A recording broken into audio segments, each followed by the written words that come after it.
I'm so happy today to have Carina Comer here. Thanks for coming, Carina. You're the owner of Carina's Bakery, right? In Yeah, Beaverton or Hillsborough? Okay. Beaverton. Beaverton. Okay. Yeah, and I've heard fantastic things. I am gonna go to the bakery. I made a point to like I have to get out there. But you had reached out to me about doing an episode, and you kind of told me your story. I think it's an amazing story of entrepreneurship and just your own personal journey and stuff. Um, so yeah, we'll talk about the bakery, but I just wanted to kind of first of all, I guess, yeah, like give people a little overview of the bakery itself before we get into kind of like your story. Sure. Yeah. So yeah, thanks for having me. My bakery is in downtown Beaverton and sells Scandinavian, vegan, and mostly gluten-free items that showcase Oregon ingredients whenever possible, and are made and empowered by employees with disabilities, or like I like to say, ability and disability. That's awesome. Okay. Um, yeah, and yeah, so like you wrote me an email that kind of explained your story and I just thought it was amazing. Kind of what you've been through in your life and um so yeah, explain to people. I just wanted to give people an overview of like blindness as a what do you call it? Disability, I guess hmm it's technically, Yeah. yeah. And just kind of the levels of that, what's legally blind, all that kind of stuff. Yeah. So, like a lot of things, and like we're getting a better understanding of with disability in general, especially if you think of like autism, blindness comes on a spectrum. And so, legally blind, I think, is like 20/70 is like the maximum acuity you can have. Okay. But that can range from there all the way down to, not seeing anything or any light.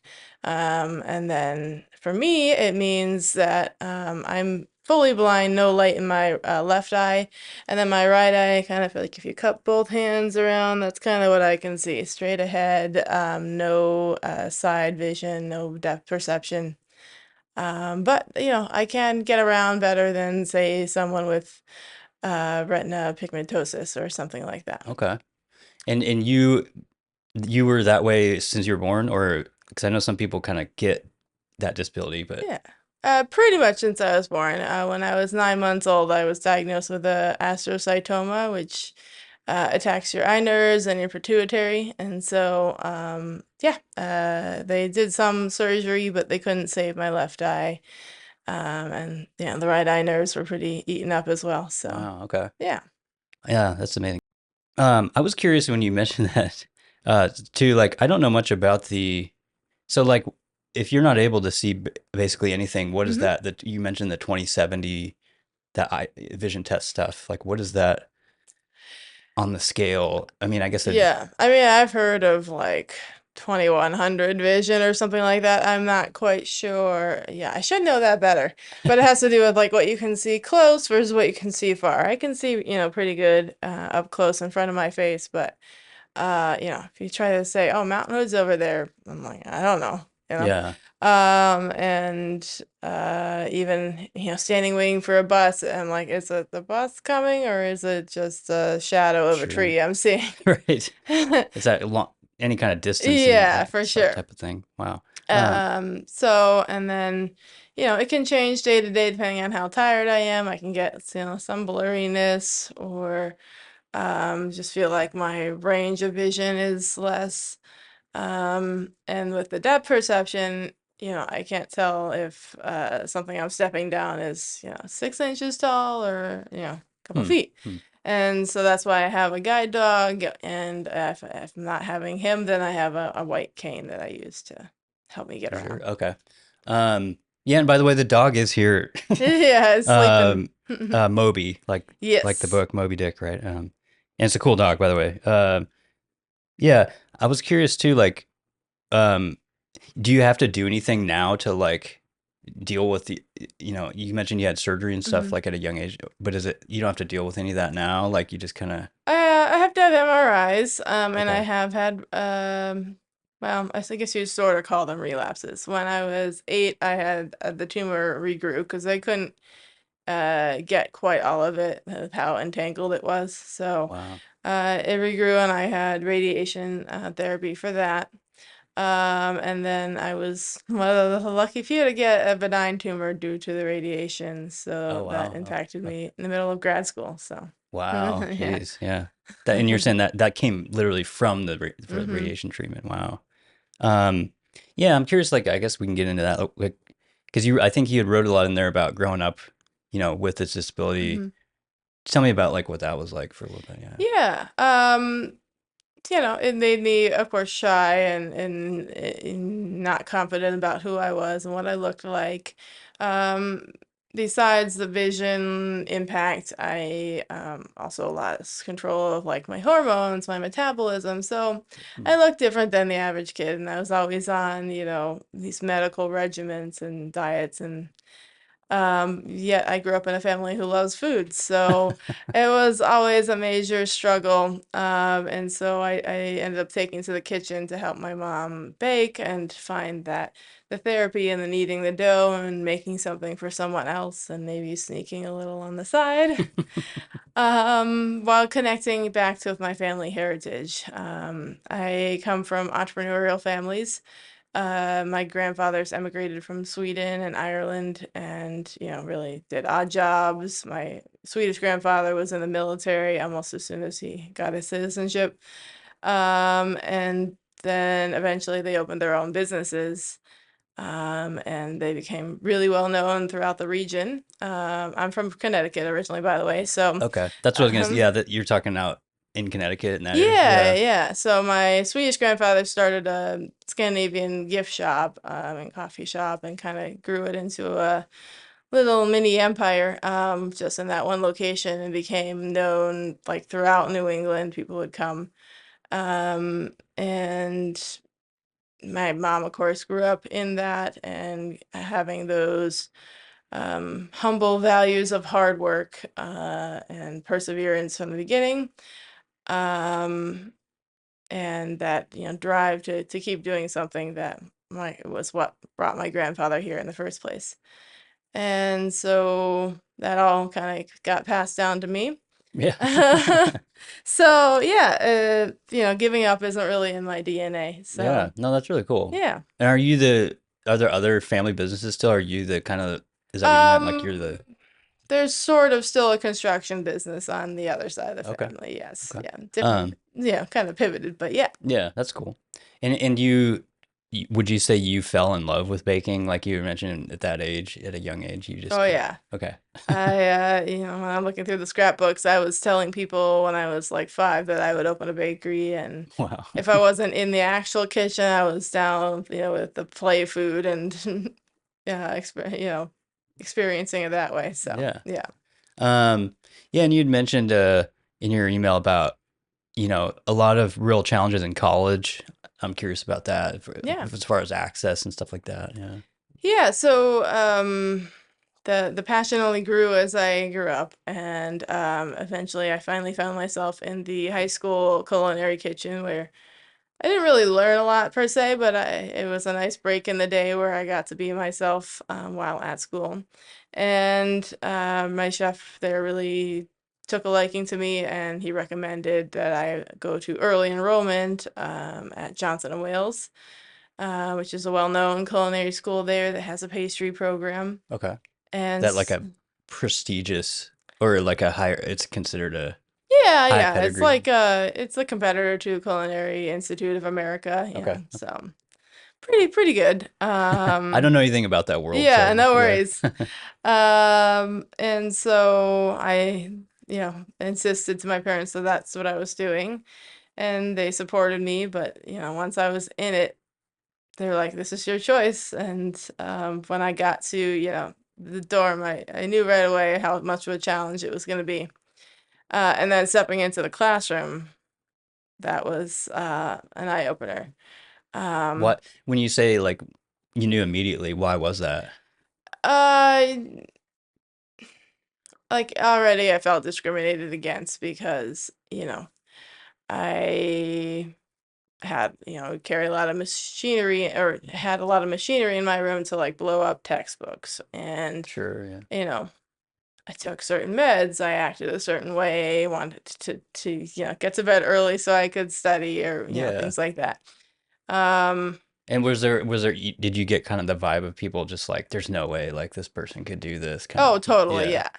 And then I didn't have the social skills because nobody wanted anything to do with me who was my age. And so trying to engage with what other college students were doing was, Yeah, yeah, difficult. yeah. And then when we had our first like true hands-on class and skill test, yeah, the whole vibe came together that, oh yeah, this person, why is she here? She can't keep up. Um, come time to clean at the end of the day, and I'd just be standing there trying to figure out, okay, how can I not be in the way, Mm, but mm, help out? And then by the time I figured out what to do, they'd be ridiculing me. So, mm. and then, while on paper I had, accommodations when it came to large print or audio textbooks, and extra time on written tests. That didn't exist when it came to, the practicals in the kitchen of you have to make a cake in 3 hours or things like that. Sure, sure, yeah. And I didn't know how to, advocate for myself at that time to say to the professor, can you give me a private demonstration on how you make that dessert or something like that. Hmm. And so I don't know quite how I made it through, but I did. I finally got some friends who, understood me and helped me through socially, I think, and just That's my good. desire to learn, I think, got me Yeah. through. But And yeah. how long of a term is that or whatever? The pastry portion is 2 years, including an internship, which I had to go find myself. Um, and then I did 2 years of business at that school as well. But Okay. They yeah. kind of teach you if you want to open this business or something like Yeah, that, give yeah. you the basics to do that. Yep. That's cool. So you kind of graduated from that program and then decided immediately to open a business No, or you mentioned you went to grad school as well. Yeah, yeah, yeah. so during this, like I said, I have to do an internship, and I had visited a friend out here in Oregon that I'd met through cancer treatment, and I just fell in love with the area, how much, of course, things there are to explore as a foodie, Hmm. Hmm. and the transportation was reliable. I could get almost anywhere I wanted. And people seemed at least a little more open to, whoever you want to be. Yeah. And so I found myself an internship after dragging my parents around random parts of the city, and ended up in the Bethany area of Portland/Beaverton. And the internship was more of the same, more of being treated like a lower person, given odd jobs like a lot of dishwashing and things like that. Hmm. So that part was, not great, but I got to, ride the train all over the city and really get to know Portland so that when it came time to choose home later, Oregon was the spot. Yeah. And from there, I went back to Rhode Island and Johnson Wales and did a couple other internships because I couldn't find a job. And then finally, I was awarded the job as a prep baker at a vegan bakery. And by then, I had been vegan for a couple of years after being out here and seeing that my friend with a similar condition was doing it. And I loved the vibe at this bakery. Almost everybody was super nice, super welcoming, accommodating. And my job was, a nice intro job of like prepping doughs and things like that. But I had a coworker who did the same thing alongside me and went at record speed, it seemed like to me, and would um, ask me, why I didn't hurry up so we can get out of there. Mm. And so after a year of that, I was like, this is enough, and it's time to try something different. So my dad had always talked about, well, you could go into business school and, maybe have an easier life, blah, blah, blah. So I was like, all right, I'll apply for grad school. And being the determined person that I am, I only applied in Oregon. And It's all good. yeah, This is thankfully, this is for like an MBA type of thing, or yeah, okay, yeah. yeah. And thankfully I got into Willamette, and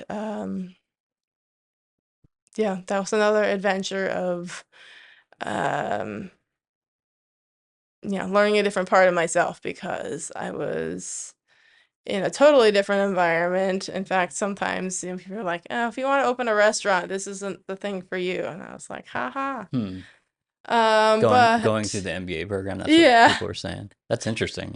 Yeah. yeah. I mean, I get it. It's the restaurant's more, about a little bit trial and error, and They just they see that as like, oh, you're just that's like the scrappy entrepreneurial right. path as But opposed to what's funny is they had an entrepreneurial program, and a lot of food industry people coming to talk there. yeah, it seems odd. Yeah, It just seems odd to me because like I don't know. I know a lot of people that have a decent amount of people that have MBAs, but it just seems silly to yeah, tell you that. yeah. I mean, it was. I guess it was just a few professors, but it was a sort of a juxtaposition between you had the entrepreneurial teachers, and then you had um, professors that had worked in like Fortune 500 companies, Sure, and yeah. so It's totally different yeah. stuff sometimes. But it taught me a lot about working with people from different backgrounds because there was like half of us were from many countries abroad, Hmm. and who all spoke different languages, and we had to come together as a team of 7 or 8 and do like a real life project for somebody. Sure, yeah. Um, and then hearing from graduates and what they were doing and how they were changing the world, um, Do you find pushed me forward. did you find that grad school experience more enjoyable than the culinary? In some ways, it was, uh, obviously less hands-on, more studying, so straining in that way, Yeah. especially as things started to go downhill for me and I didn't quite realize. Um, but yeah, I wouldn't, wow, do I use all of that stuff every day? No, but I wouldn't go back on that. Yeah. Yeah. And did you find the same access issues? It seems like because I didn't even think about the Mm. things you were saying. That, Mm-hmm. accommodation with like baking seems, Yeah.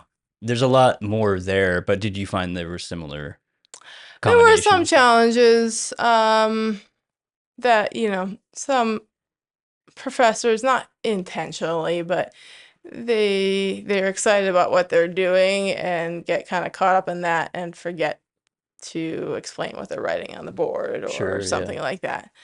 Yeah. Um, I was just curious yeah. about it because yeah, it's like one of my friends had a ADA lawsuit against the city of Portland, and Mm, she always tells me, the disabled community is like the biggest. I'm trying to remember the biggest protected class. I think is what she said, something mm, like that. But it just always makes me think about, there's so many different disabilities, and I just mm-hmm. wonder, like, as blindness, you feel sometimes like forgotten about as in terms of accommodation. Sometimes, Sometimes, yeah. yeah, Especially if, it's like me, it doesn't look like I'm blind. I yeah, can, yeah, if I know my route well enough, I can probably get away with just walking home, but or could for a while. But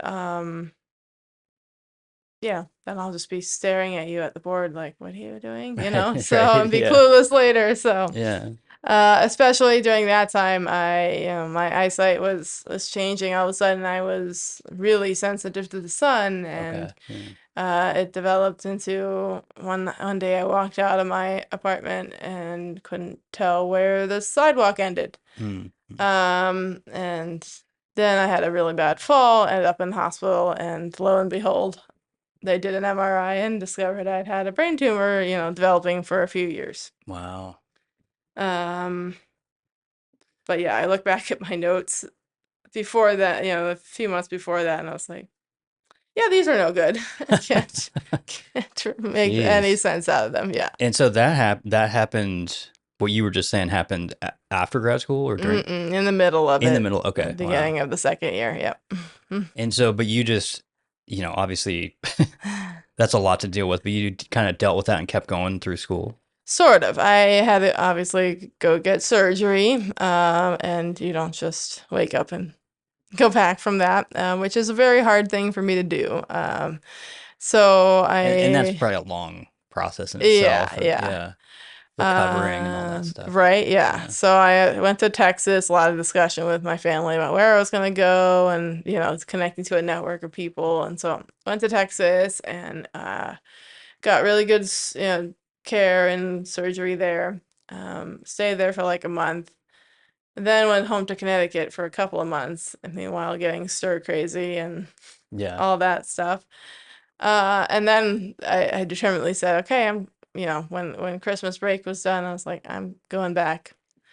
Um, I don't remember how I did the rest of the coursework for that semester, if they just forgave it or what have you. But somehow I did that, and I had to take a few last classes the last semester with my class, and then took one in the summer, and somehow made it through. Okay. So you had Yeah. like about it, I don't know why I'm blanking. They call it a term. You had like a term left, Yeah. basically. Okay.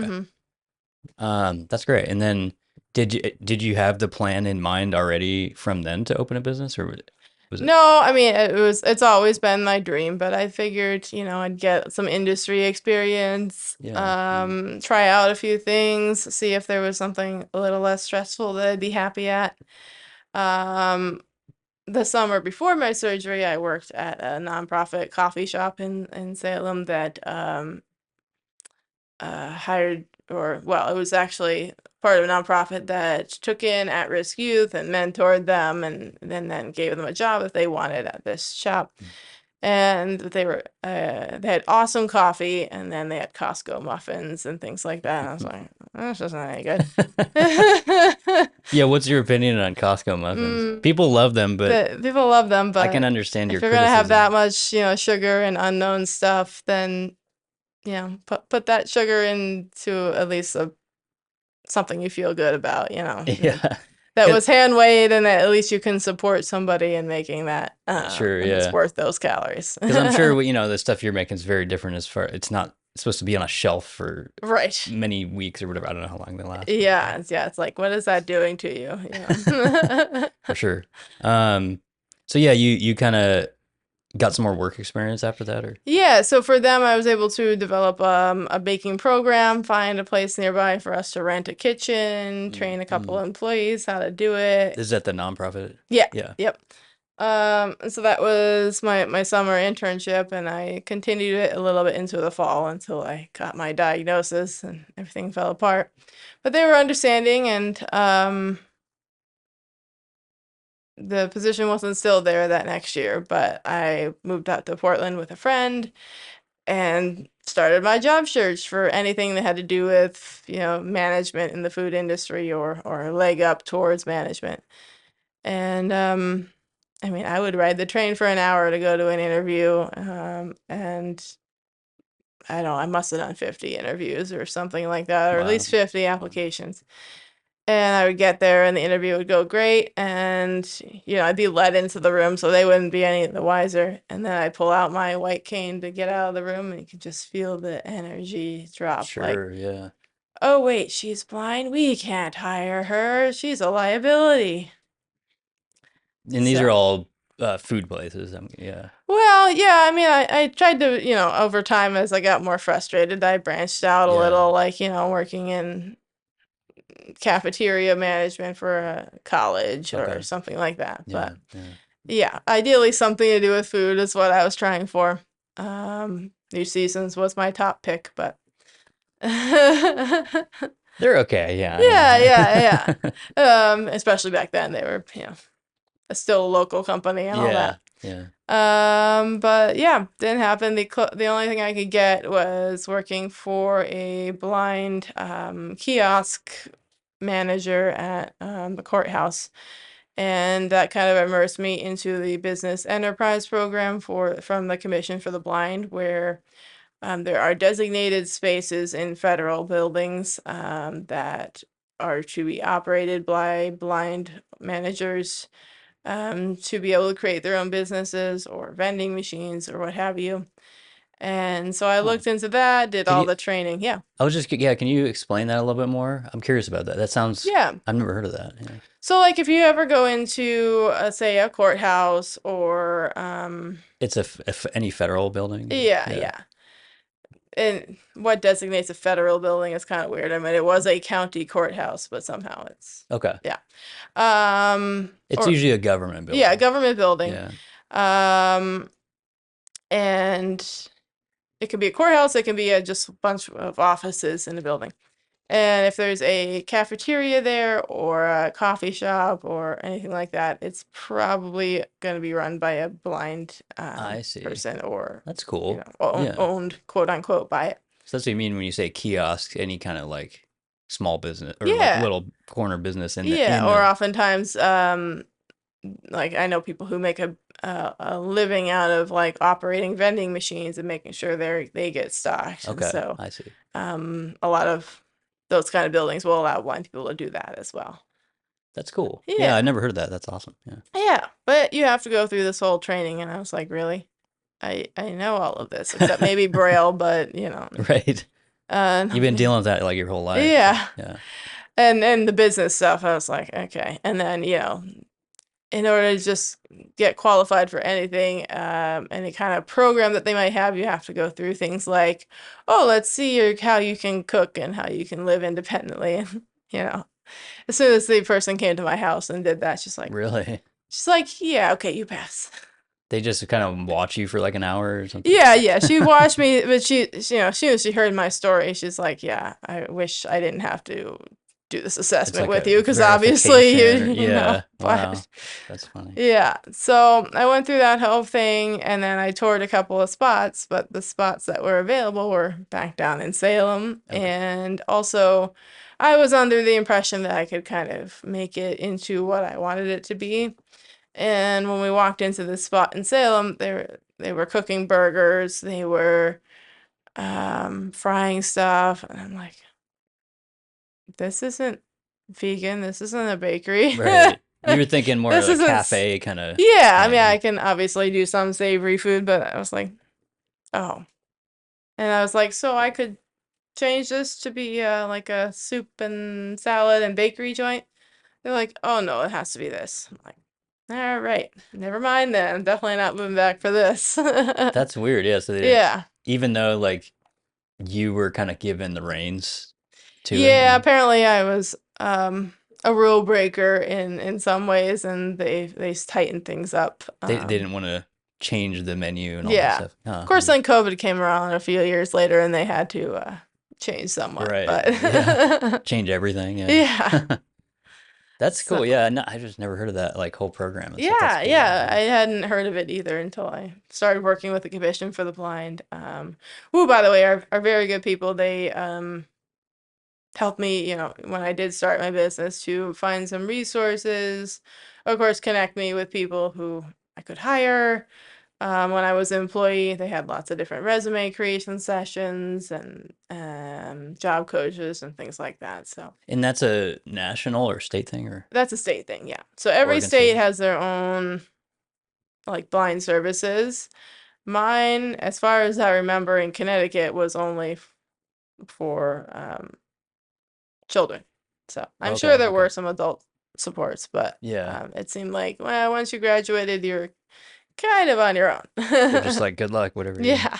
No, that's cool. I'll put a link to the Oregon link to that. Yeah. Yeah, that's cool. Would you say commission for the? Commission for the blind. That's Yep. cool. So yeah, and so you did that for a while. Yeah, I Yeah. went through all this, stuff. Meanwhile, also doing the job program stuff, looking for jobs and doing this resume development, which again, I was like, I've been through all of this, and they were encouraging me to apply for, lower down jobs, and then those lower down jobs would say, "Oh, you're overqualified." I'm like, "Yeah, no, Right. really." I would just think of that. I'm like, yeah, you've been through grad school and all this. Yeah. Yeah. So, after struggling with that, and meanwhile, I rented a commissary kitchen to start baking my own stuff. Okay. Spending way too much money because, again, another area people don't understand, what it is to have a disability and still charged by the hour and things like that. Mm. And, your You mean storage. as far as renting the commissary? Yeah, so Yeah. you Yeah. rented by the hour. Didn't matter if you were there at 2 a.m. and you're the only person there, or. Yeah, I get it. and your storage space was like, 2 feet across, and like you realize I take a bus, right? Right. Yeah. So here I am taking buses and Ubers to go vend at farmers markets and such until I, gained a little bit of a network to help me out. So um So you were using or renting the kitchen space and then mhm, selling that stuff at farmers markets and yep. whatnot. Yeah, okay. And so finally my family saw all of this. They went on the tour of that Salem place with me, and they're like, this isn't right for you. How about we invest in actually, they gave me a choice. They're like, we can either invest in a condo for you or we can invest in a bakery. And of course, being who I am, I chose the bakery. Yeah, well, that'd be a tough choice though for Yeah, yeah. yeah. Sometimes I look back and I'm like, all these hardships, but I'm not one to just sit around. Yeah. And so, what Like was you I said, gonna do? you don't give up, and also it seems like with your family kind of interest in entrepreneurship, Yeah, like that would be the way to go. yeah. Yeah. So, they kind of gave me that go ahead to start looking, and I got a good realtor who took me around. By now I was living, in Western Beaverton, and kind of, got to know what the downtown Beaverton scene was like, and the fact that there weren't really any good vegan options, at least, small businesses. There was only one at the time, and I was like, yeah, this would be a good place, and I just had to find one where the traffic was right and had room for growth, and um, found that, and it was an empty, ground floor with apartments that had just been finished, and um, signed the lease, and then it became a journey of back and forth with the landlord of what I wanted. Um, Timeline, of course, it got extended and Because they all that fun stuff. just get it moving in and stuff, or were they like finishing construction on it or something? Yeah, finishing construction. In Okay. fact, when I first saw it, it was myself and my neighbors, all three spaces, one big space, and they hadn't even divided yet. I Yeah, see. so Okay. yeah. Okay.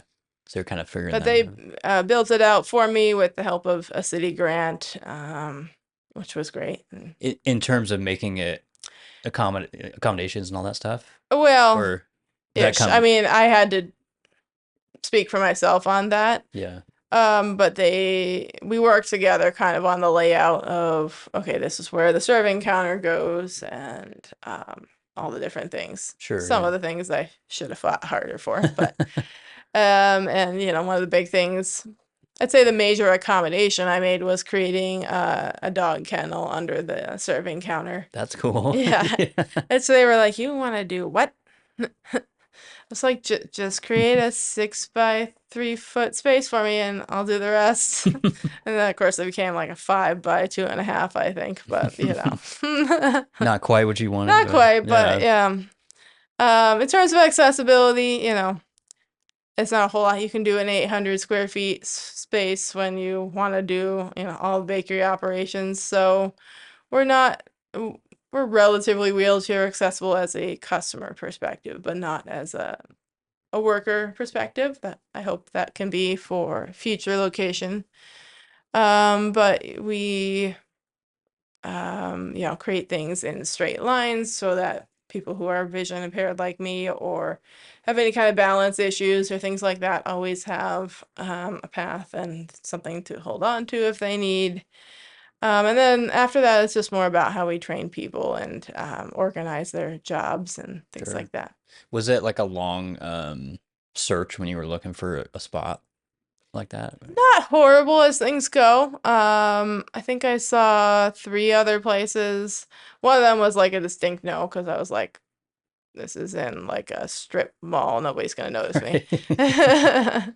And then a couple of the other ones, either there was just too much traffic, not enough people like stopping and looking, or just too much work to make it into what Yeah. I wanted. Yeah. Because it does seem like a cool, like I'm not an expert on Beaverton or anything, but it Hmm. does seem like a good spot where there's a lot of foot traffic and it's very like central and I don't know. Yeah, It's we're on the outskirts of what they call downtown Beaverton. So sometimes we feel a little left out when it comes to like events and stuff, but they've done a good job of creating like a restaurant row and hmm, creating a downtown where people really walk around and explore.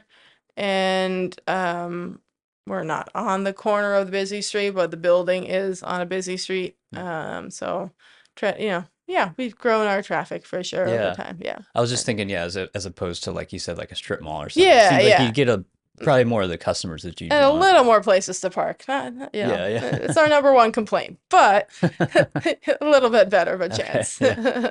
And do you remember?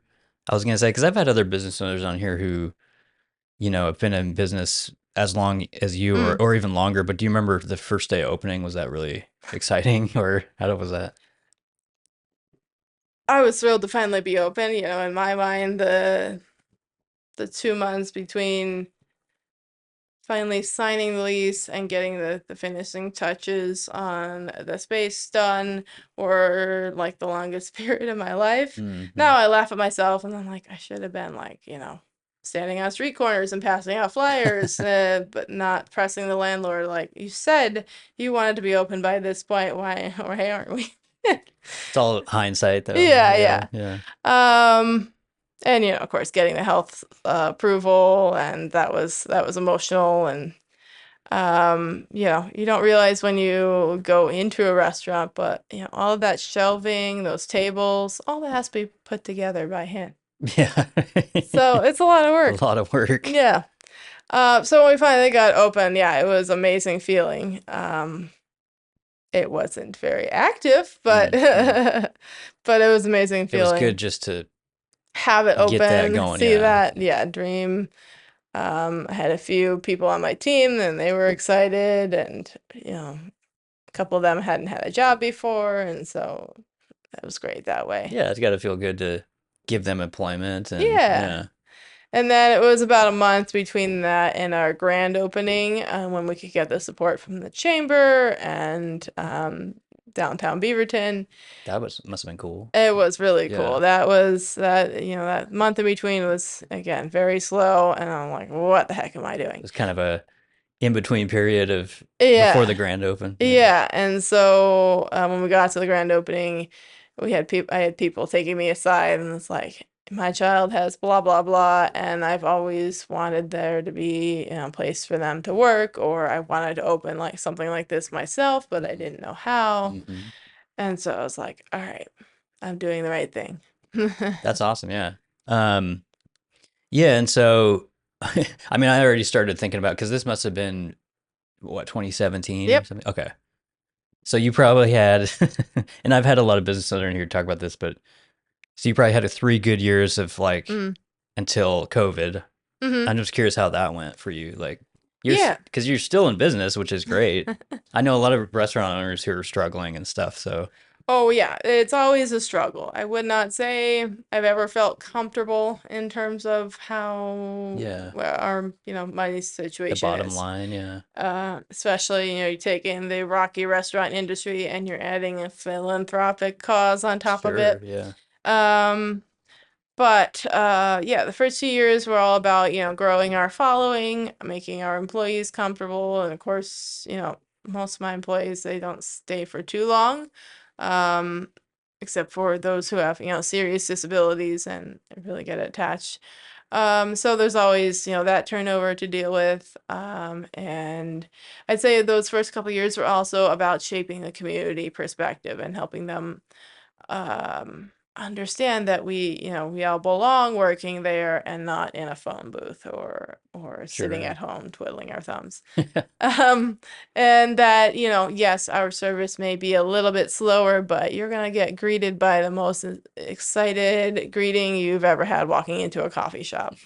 And you can we have a bright yellow and blue space that it's covered with butterflies and Swedish artifacts and things. And so we try to create an inspiring place where you feel hopeful, happy, and most yourself, to be who you want to be in that moment, and to have a little sweet treat to make everything better.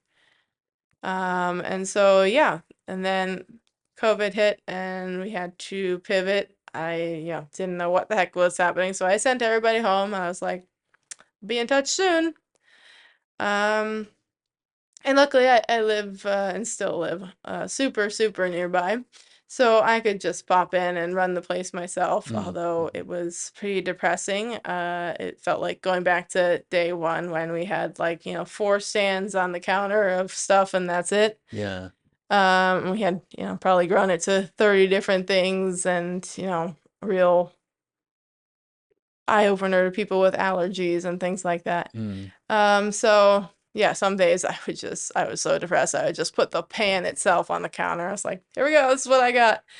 Um, and it took a little bit to get from there to customers supporting us again, but I truly think that we survived because of what we do for the community, and for people with disabilities, who I think I used to say that the number was 1 in 10, but I think it's closer to 1 in 5 people have some sort of disability. Yeah.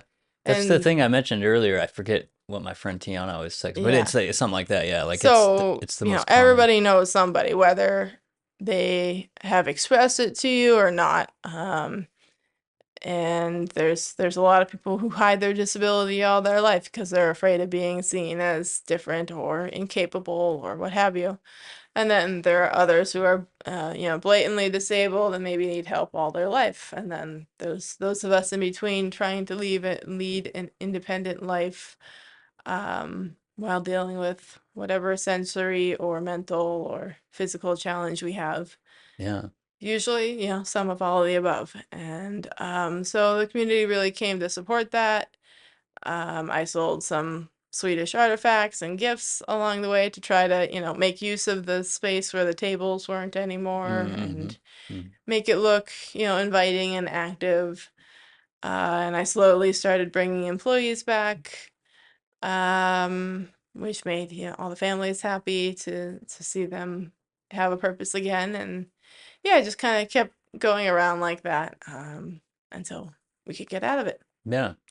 And then how's it going now? Like what's the Again, it's still a challenge of now I have to, balance the higher costs of running a business like I do in the first place. Because um, while I do think we have a better impact on the end experience, there's more time and hmm training and adaptations that go into it. So um, now adding higher food costs and all of that on top of it, it makes every day a challenge. yeah. And Because I always say, I've said it on the show a lot, especially with restaurant people, mm, that it's just that, the margins are like so thin mm-hmm. already. Yeah. So especially, yeah, when your costs go up, it's just Yeah. got to be even more difficult. Yeah. But I mean, you said 8 years, right? Mm-hmm. That's like, I don't know, you're getting close to the 10-year mark. And I always tell people if you make it to 10 years, that's like, I forget the statistic, but most small businesses don't make it past that. So you're Right. like, you're almost there. Yeah, And yeah. it seems like you're doing great. I mean, you guys Thanks. have amazing reviews, and it seems like like you said, a huge impact on the community. And Yeah. um, it does seem like also like a beacon of, like you said, not even just awareness, but like actual impact on the disabled community. Because it's true, yeah. Like 1 in 5 people, and I want to say, I might be screwing this up, but my Mm. my friend Tiana always says it's the biggest minority in the country, and it just Mm-hmm. made me think about it in a totally different way of like like you said, there's a lot of people you may not even know have a Right. disability, but Yeah. they're everywhere, and they're for the most part just like you and me, and have to live life and Mm-hmm. work and all that stuff, and Right. so yeah, it's great to see. And I'm curious though, like, do you guys do like? I think the Swedish thing is cool. You said there's like uh artifacts and stuff up there now Mm-hmm. still. Or A that's part of few a that theme not of the. yeah, not for sale anymore, but my grandfather, in addition to having a store, he would you know, as a lot of Swedes do, whittle things out of wood, or he would paint little wooden houses and things like that. So I have a lot of that, That's cool. and Yeah. like old Swedish cooking instruments and Swedish Okay. horses, things like that you can look Yeah. at. Yeah. And you were saying, did somebody do like the art in there? You were saying you have like all the Yeah, a friend of colorful a stuff. friend did a butterfly mural on the wall. That's cool. Yeah. Yeah. And also a little mural of a girl with a guide dog. So, That's awesome. Yeah. yeah. Um, yeah, I was thinking, do you guys do like yearly events or stuff? Is there anything coming up that we should like promote while we're talking about it? Um, Beaverton always does some, like, it used to be a restaurant week. Now they're just doing like a block party. So, That's cool. come check that out. We'll be, whatever the theme is, we'll put our cultural perspective on it, and do some special dishes. And last year we were able to do a couple cocktails because they had a Oh, liquor license for us, so that was pretty cool. you have a liquor license No, still, or no, just for that the thing? just for that event, Okay. the Beaverton organization got it for the people involved. Okay. So yeah, that was a nice little break from the ordinary. And then we'll be at the Scandinavian Festival for Christmas time, at the convention center run by Nordic Northwest. That sounds cool. Yeah. Yeah, it's a nice, weekend long, busy event, where you get to see like Lucia dancers and, the Viking ship that they bring in, and all sorts of Scandinavian food and crafts. So Yeah. yeah, That's awesome. Yeah, go to that. yeah, I was gonna say, what would you say are the top three uh products sounds weird, but so the top three items yeah. at your business? Well, I will say we have actually focused back more on the Scandinavian items. We used to offer things like scones and, fruit tarts and brownies. We still do offer some cupcakes and decorated cakes because those are a big part of our profit. That's hard to get rid of. But when you come in, you'll see a lot of things you're unfamiliar with, like Cocker, which is like a really fudgy cake. We make in a little mini size. Or Mm, Tosca Cocker, which is one of my new favorites. It's a caramel almond topped sponge cake, although it is gluten free, so it's hard to say it's a sponge cake, but mm, you would never, know or regret that it's gluten free. And then my go-to are the cardamom buns. okay. It's like I guess almost like a milk bun with a little more chewiness to it and just enough sweetness with like a gooey cardamom filling and crunchy pearl sugar. Sounds amazing. All those sound amazing. And do you, I just had a guest on here a couple days ago who mentioned a gluten-free bread at this place, but I was Hmm. curious, do you make like just loaves of bread like I that do, or? yeah. We've also grown that program. Our seating space is getting a little smaller because we always try to, add new fridges, and in this case, a merchandising freezer where, customers can come and reach in and get a loaf of bread. So we offer, I think, six different types of gluten-free bread and a couple types of wheat bread, like Wow. Swedish limpa, which is like a rye with fennel and other spice That sounds undertones. good. I've Yeah. been like, as I get older, I appreciate rye bread more. I Yeah, don't know. I like it. yeah. A lot of people don't like it, but I like it. It's flavor, it's Yeah. good, yeah. So, and we make, we rotate the flavors through 5 days of the week. So make a Okay. couple different kinds a day, and yeah. Awesome. That sounds cool. What are your favorite baked goods? Yeah. Besides the cardamom buns, um, I like the salted caramel brownies or salted caramel clodcocker. So it's like that fudgy thing filled with a little bit of homemade caramel sauce and covered in, like a ganache, which is like flexible chocolate. Mm, mm, And then another new thing I just came out with is Swedish cream, which is it's a gelatinized dessert, although of course we use a vegan substitute. That's kind of like cross between a panna cotta and a creme brulee, so really rich but not weighing you down kind of a thing. mm. And then we serve it with local fruit, and yeah. Sounds good. Um, is there anything else? Well, actually, I was gonna try to promote the TV thing, but Yeah. is that okay? Sure, yeah, go Okay. ahead. Well, you're gonna be on a TV program coming Hmm. up, right? Kind of talking about what we talked about today, but I'm guessing they'll probably go there and film a little bit, or I don't know I if that. sent them some footage, yeah, Okay, yeah. yeah. I just want to, yeah, like tell people about that. And So I'll be on a show called Legacy Makers run by a well-known marketing guru, Rudy Maurer, and it'll go in depth into the challenges I faced in my life and give some perspective from family and coworkers about how I built up this business and hope to continue to grow it to have an impact on the world is disability through our common ground of food. Awesome. And yeah, you made me think just while you were saying that. Obviously, like you would love to open more locations, Hmm. right? Yeah, and that's just something like eventually, or yeah. Yeah, I do have one thing in the works that I'm not allowed to say anything Okay. yet. But in addition to that, I'd love to create a more flexible version of what we do that entrepreneurs with disabilities can, franchise and go out and bring allergy-friendly things to their community in an accessible, quick manner that, gives you a little taste of that hope and community that we bring. That sounds like a really good idea, Thanks. I think. Um, what was the other thing? Oh yeah, is there anything else like before I get into some of Mm, these outro questions about that you just want people to know about the disabled community or accommodation or anything like that? Is there anything we did missed? yeah. Um, as I said with, blindness or autism, there's a spectrum. So you can't assume that you know something about how somebody sees the world or how they're feeling. For example, I am part of the National Federation of the Blind, and I'm probably one of the more visually able people in the room, aside from like spouses and stuff that come.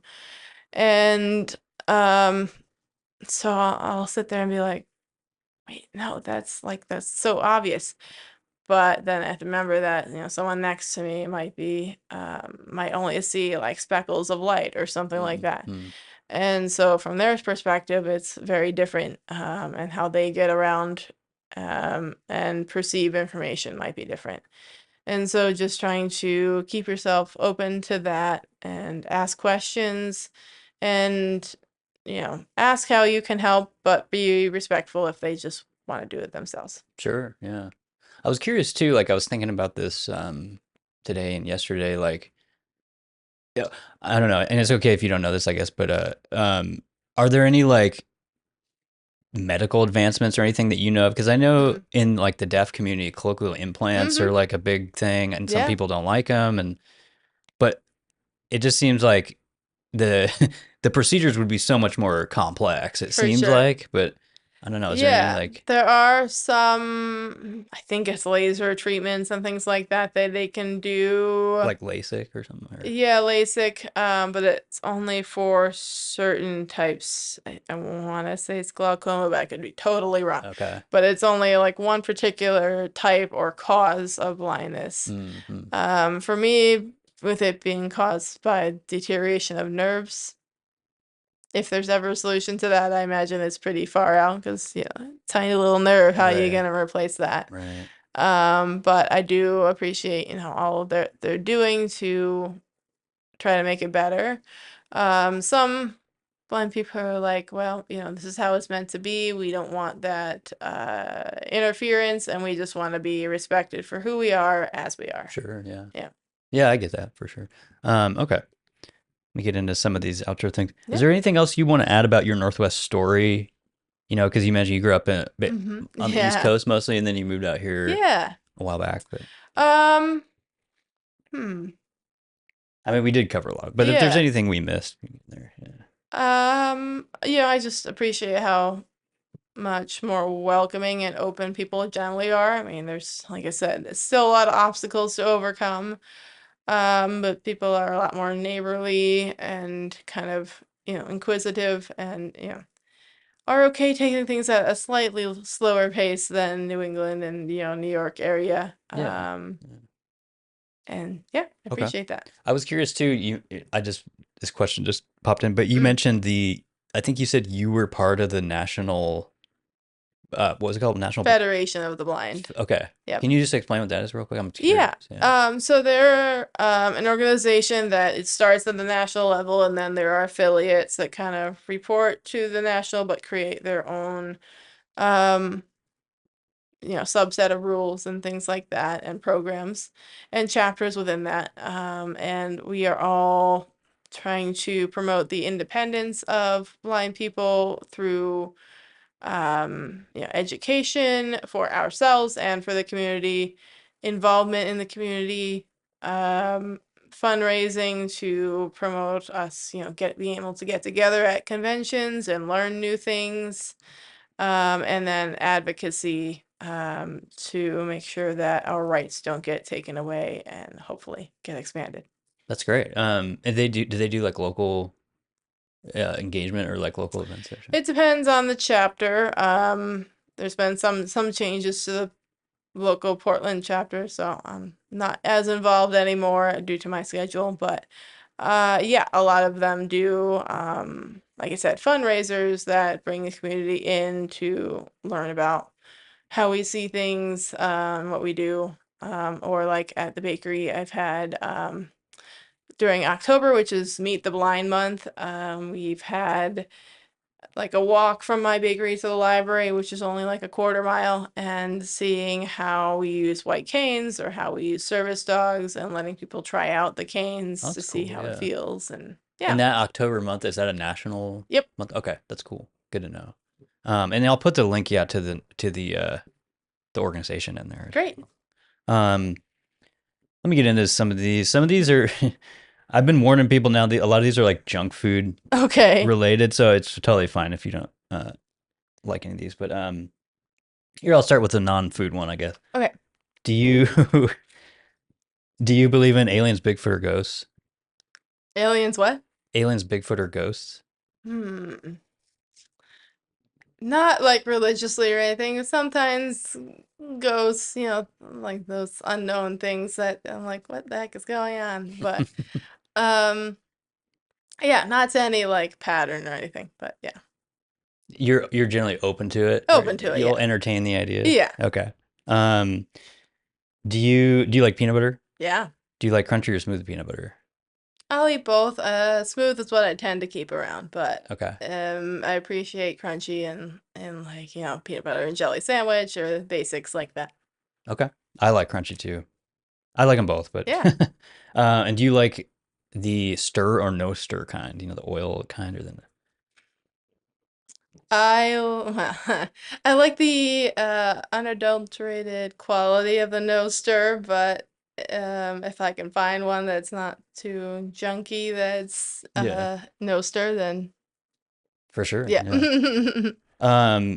This is kind of an older one, but have you? You probably heard of the Jollibee out in, I think it's in Hillsboro or Beaverton, but it opened. It's like a Filipino fast food place that Okay, opened. vaguely, yeah. I've just been asking people that because I haven't gone and I want to go, but it's they have like spaghetti and kind of interesting Hmm. stuff, like, but I haven't gone yet. Sounds cool. I haven't been to that, but I do have a Filipino vegan place I like here in Portland Really? called Jade Rabbit, and some of the things, yeah, you could mistake as like American if not for like the flavors. Like they have something that, well, it's vegan, but it seems like a chicken noodle soup with their vegan Sure, chicken, yeah. but then they add their own spices and, thick noodles and yeah. Yeah, yeah. That sounds good because I always ask people if they want to shout out a Portland Yeah, I or love Jade Rabbit. an area restaurant. So yeah, check that out, Jade Yeah. Rabbit.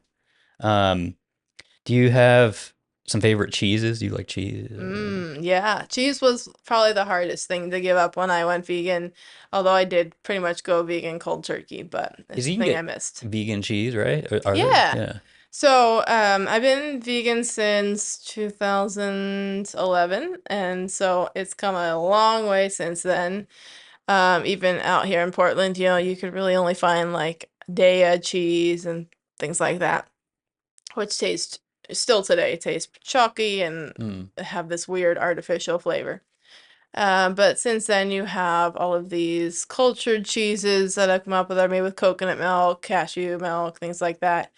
And there's also some more local shout outs. Vtopia Cheese Company. It cultures their cheese in much the way you would dairy, just Hmm. using, like I said, cashews and coconuts Hmm. and different flavors to, wake up your taste buds and mimic like the really sharp cheddar and things like that.